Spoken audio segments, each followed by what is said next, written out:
Çmimet e fruta perimeve në kryeqytet kanë shënuar rënje gjatë muajit korrik dhe gusht krahasuar me muajin qershor. Por për shkak të sezonit turistik, ku qytetarët janë orientuar drejt vendeve bregdetare, kërkesa për blerje është më e ulët. Këtë fakt e konfirmojnë tregtarët në ish uzinën Dinamo, të cilët theksojnë se çmimet kanë pasur tendencë në rënje. Çmimet nga muaji qershor deri tani, këtë muaj gusht janë më ulët. Karati më gjithçka, edhe blerja, edhe çmimet janë ulët. Ju po thoni që edhe pse janë ulur çmimet ka rënë edhe blerja? Po.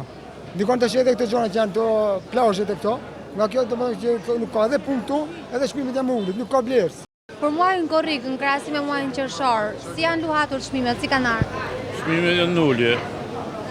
Ky muaj komplet prodhim vendi, ulje ka speci, qepa, patatja, prodhim bikorçës. Për muajin korrik kanë qenë çmimet jo shumë të shtrenjta, vazhdojnë çmimet që kanë qenë po qershorin, nuk ka ndonjë ngritje. Ndërsa qytetarët janë të ndarë në mendimet e tyre. Disa mendojnë se çmimet e produkteve bujqësore janë ende të larta në këtë sezon veror, ndërsa të tjerë mendojnë se kanë qenë në rënje. Jo, nuk janë rritur, janë ulur. Muaj tjetër ishin më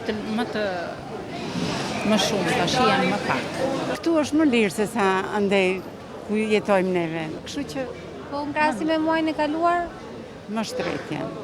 Po si më çmimet disa janë në rregull. Speci janë 3 kg lek. Edhe patagjoni poshtë.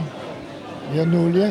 Pastaj këto tjerët shive bëni vetë ushqimarët. Sipas të dhënave më të fundit të Instat, gjatë korrikut është regjistruar një rënje e lehtë të çmimeve të produkteve të konsumit, me 0.2% në muajin korrik krahasuar me qershorin.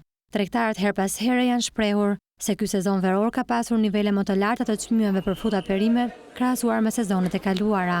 Problematik si vjet ka qenë edhe produkti i domates, që është tregtuar shtrenjtë për shkak të eksportit në Kosovë dhe vendet e tjera të rajonit.